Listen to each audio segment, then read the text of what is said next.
2024 లేదా 25లో డిగ్రీ లేదా బీటెక్ చదివారా? సాఫ్ట్‌వేర్ జాబ్ కోసం ఎదురు చూస్తున్నారా? అయితే కోడ్ జ్ఞాన్ 100 డేస్ కోర్సులో చేరండి. జాబ్ సాధించండి.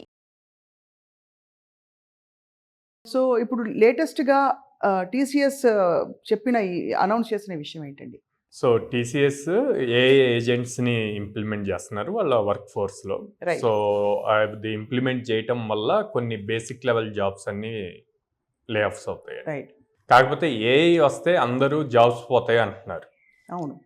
ఎవరైతే ఏఐ నేర్చుకోకుండా అప్‌స్కిల్ అవ్వకుండా ఉంటారో ఆ హ్మ్. బేసిక్ లెవెల్ సింపుల్‌గా చేసే టాస్క్స్ అన్నీ కూడా అవన్నీ కూడా పోతాయన్నమాట. ఆ లెవెల్ ఆఫ్ జాబ్స్ అన్నీ. ఆ!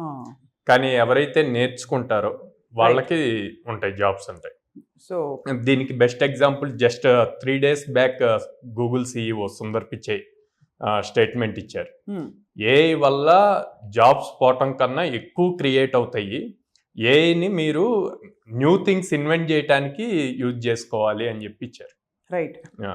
సో ఈవెన్ తను ఇచ్చారు, గూగుల్లో 30% ఆఫ్ కోడ్ ఏఐ తోటే బిల్డ్ చేస్తున్నాం ఇప్పుడు. హ్మ్. So basic level code build చేస్తున్నారు, కానీ అడ్వాన్స్డ్ కోడ్ బిల్డ్ చేయాలి అంటే కనుక కంపల్సరీగా హ్యూమన్ ఇంటెలిజెన్స్ ఉండాలి. అంటే బేసిక్‌గా మనం చెప్పేది ఏంటంటే నిజంగా మన మెదడుకి మరింత పదును పెట్టే వాతావరణం రాబోతుంది. అవును, అంతే కదా? అవును.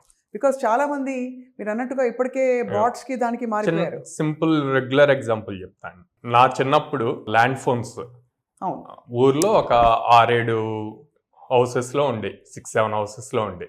ఎవరైనా కాల్ చేయాలంటే అక్కడ కాల్, లేకపోతే ఎస్టీడీ బూత్స్ ఉండే. అవును. ఎస్టీడీ బూత్స్కి వెళ్ళి కాల్ చేసేవాళ్ళం.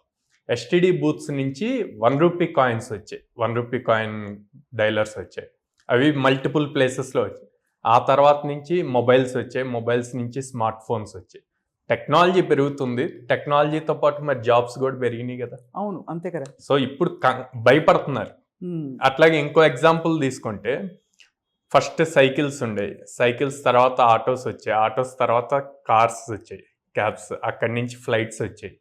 అదే. కానీ అది అక్కడ కూడా ట్రాన్స్పోర్ట్ లెవెల్ పెరుగుతుంది, ఇన్నోవేషన్ పెరుగుతుంది, అంతే కదా. అన్నీ. సో స్టార్టింగ్లో భయపడినా అంత భయపడాల్సిన అవసరం, మనం ఆ టెక్నాలజీకి సంబంధించి అప్ స్కిల్ అవుతూ ఉంటే కనుక సేఫ్ సైడ్ ఉంటాం.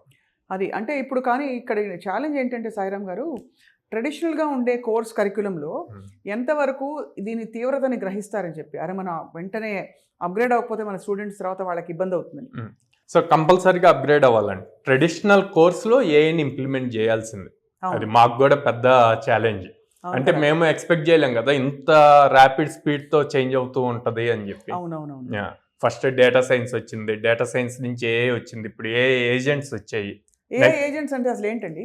ఓ 5-6 మెంబర్స్ చేసే వర్క్ అంతా కూడా ఏఐలో ఒక్కసారి ఆటోమేట్ చేస్తే అదే చేసుకుంటూ వెళ్ళిపోతుంది. అవును. సో అక్కడ హ్యూమన్ ఇంటర్ఫిరెన్స్ అవసరం ఉండదు అనమాట. రైట్. సో బేసిక్గా ఏఐ అంటేనేమో మనం కొన్ని ఎగ్జాంపుల్స్ ఇచ్చి దాన్ని ట్రైన్ చేయాలి. అవును. ఓకే, ఒక్కసారి ట్రైన్ చేసిన తర్వాత అది రియల్ టైమ్ సినారియోస్ చూసి దానంతట అదే నేర్చుకుంటూ వెళ్ళిపోతాను. అక్కడే ఏ ఏజెంట్స్ వచ్చేస్తాయి. సో మరి రాబోయే రోజుల్లో అంటే ఎలాంటి వాళ్ళకి, ఏ జాబ్స్లో ఉండే వాళ్ళకి కొంచెం సవాల్ అవుతుంది, ఇది ఛాలెంజ్ అవుతుంది? సో బేసిక్గా receptionist jobs, data entry jobs, career స్టార్టింగ్లో సాఫ్ట్వేర్ ఇంజనీర్స్ ఉంటారు కదా, టెస్టింగ్ జాబ్స్. సో ఇవన్నీ కూడా పెద్ద క్వశ్చన్ మార్క్ అయిపోతుంది. అంటే మనం విన్నది ఏంటంటే చాలా చోట్ల అసలు లింక్డ్ఇన్ లో కూడా మేబీ అప్లికేషన్స్ యాక్సెప్ట్ చేయట్లేదు, సంథింగ్ లైక్ దట్. దాని సో ఎందుకంటే ఓపెన్ ఏఐకి ఇన్వెస్ట్ చేసిందంతా కూడా Microsoft. LinkedIn is related to Microsoft company కదా. సో అక్కడ వాళ్ళు చాలా క్రిటికల్ గా ఎవరైతే ఏఐలో బాగా ఎక్స్పర్ట్స్ ఉన్నారు ఏంటి అన్నది చూసే, ఈవెన్ ఇప్పుడు స్టార్టప్స్ కూడా వాళ్ళ వర్క్ ఈజీ అవటం కోసం ఏఐలో ఎవరికి నాలెడ్జ్ ఉందన్నదే ప్రిఫర్ చేస్తున్నారు. అంతే కదా. ఇప్పుడు పాజిటివ్స్ మాట్లాడదాం. అంటే మన ఏఐ భయపడుతుందని అనుకోకుండా, ఈ గత ఐ థింక్ 3-4 ఏళ్లలో మీరే చాలా మార్పులు చూస్తుంటారు. ఎలా ఏఐ మన జీవితాల్లోకి, మనం సాఫ్ట్వేర్ లో ఉండక్కర్లేదు, మీకు అంటే మీరున్నారు, మనం డైలీ యూజ్ చేస్తున్నాం కదండి, మొబైల్స్ చేస్తున్నాము, మెటా వచ్చేసింది, చాట్ జీపీటీ వచ్చేసింది. ఇప్పుడు ఇదివరకు చాలా కష్టపడి క్రియేట్ చేసే ప్రెజెంటేషన్స్ కావచ్చు, నోట్స్ కావచ్చు, ఇవన్నీ కూడా మనకి ఈజీ వచ్చేస్తుంది ఈజీలీ. అండ్ ఏదైనా మీటింగ్స్, ఆన్లైన్ మీటింగ్స్ కి అటెండ్ అయితే ఆటోమేటిక్ గా నోట్స్ క్రియేట్ అయిపోతుంది, మనం గుర్తు పెట్టుకొని మళ్ళీ నోట్ చేసుకోవాల్సిన అవసరం లేదు. ఇది వరకు మినిట్స్ ఆఫ్ ద మీటింగ్ అని రాసుకునేవాళ్ళం, అదంతా అవసరం లేకుండా డైరెక్ట్ గా ఏఐ త్రూ వచ్చేస్తుంది. మీటింగ్ క్లోజ్ అవ్వగానే. చాలా కన్వీనియన్సెస్ అయితే వచ్చాయి.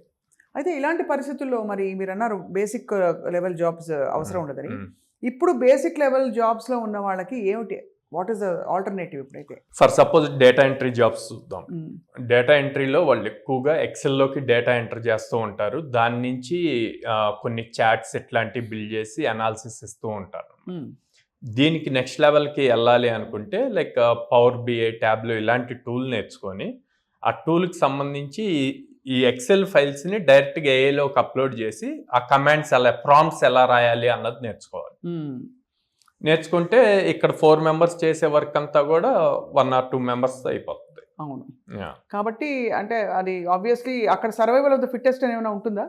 అంటే అందులో కూడా అప్స్కిల్ చేసిన వాళ్ళలో కూడా బాగా మంచిగా అప్లై చేసే వాళ్ళకి అది ఎప్పుడు ఉంటది కదండి. మనం హైరింగ్ చేసేటప్పుడు మీకు చాలా పెద్ద సవాల్ కదా సాయిరామ్ గారు. బికాస్ కోడ్ గ్యాన్ లో కూడా మీరు యాక్చువల్లీ ఒరిజినల్ గా మీరు కోర్సెస్ పెట్టింది మామూలు డిగ్రీలు తీసుకుని బయటపడ్డ వాళ్ళకి ఎటుపోలో తెలియదు. అట్లీస్ట్ ఒక ఉద్యోగం ఉంది అని, ఒక మంచి ఇండస్ట్రీ ఎంట్రీ రావాలంటే కొన్ని కోర్సెస్ అవసరం అని చెప్పారు. ఇప్పుడు మీరు మీ కోర్స్ కరికులంలో ఎలాంటి మార్పులు చేశారు? సో మా కోర్స్ మేము ఫుల్ స్టాక్ కోర్సెస్ చేస్తాము. ఓకే ఫుల్ స్టాక్ కోర్స్ చేసినప్పుడు వీళ్ళు ఫ్రంట్ ఎండ్ చేయాలి, డేటాబేస్ చేయాలి, బ్యాక్ ఎండ్ చేయాలి. ఇదంతా ఒక ప్రాజెక్ట్ బిల్డ్ చేయడానికి వర్స్ట్ కేసులో ఒక 4 members కలిసి కూర్చున్నా కూడా ఒక 10 days పడుతుంది అప్రోప్రియేట్గా మొత్తం ప్రాపర్ బిల్డ్ చేసి డిప్లాయ్ చేయడానికి. ఇనీషియల్ స్టేజెస్లో మేము నేర్పించాం, ఎందుకంటే కాన్సెప్ట్స్ నేర్చుకోవటం ఇంపార్టెంట్. నేను ఏఐ యూజ్ చేసేటప్పుడు చాలా మిస్టేక్స్ ఫైండ్ అవుట్ చేశాను, చాట్ జీపీటీ నుంచి కానీ జెమినీ నుంచి కానీ అది ఇచ్చేటప్పుడు. సో అది మళ్ళీ మనం రెక్టిఫై చేసుకొని ప్రాపర్గా చెక్ చేసుకొని దానికి ఇది కాదు ఇట్లాగా రాంగ్ ఇచ్చారు, ఇది కరెక్ట్ ఆన్సర్ అంటే అది మనల్ని అప్రిషియేట్ చేస్తుంది.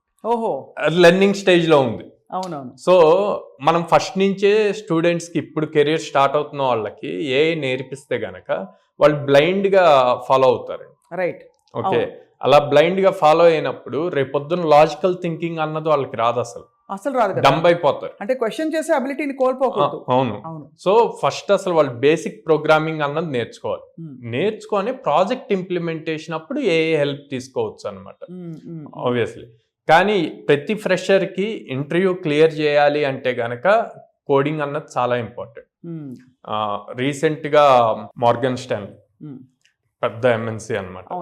సో వాళ్ళు ఈ ఏఐ వచ్చి స్టూడెంట్స్ ఇలా చేస్తున్నారని చెప్పి 24 hours హ్యాకథాన్ కండక్ట్ చేశారండి. ఓకే, ఈ 24 hours హ్యాకథాన్లో బేసిక్గా ఏముంటుంది అంటే ఏదైనా నెట్లో ఏదైనా యూజ్ చేసి వాళ్ళు ఇచ్చిన ప్రాబ్లమ్ స్టేట్మెంట్కి సొల్యూషన్ ఇవ్వాలి. ఇప్పుడు వీళ్ళు పెట్టిన కండిషన్ ఏంటంటే అందరూ ఏఐ యూజ్ చేసి అందరూ సాల్వ్ చేస్తున్నారని చెప్పి no internet connection. Internet connection ఉండదు. మన ఓన్గా ప్రాబ్లమ్ స్టేట్మెంట్ అర్థం చేసుకొని ప్రతి లైన్ టైప్ చేసి బిల్డ్ చేయాలి 24 hours. ఇక్కడ రియల్గా ఎవరికి కోడింగ్ వచ్చు అన్నది బయటపడిపోతుంది. ఆబ్వియస్లీ హ్యాకథాన్స్ లో విద్యార్థుల టాలెంట్ చాలా అంటే బాగా బయటపడుతుంది.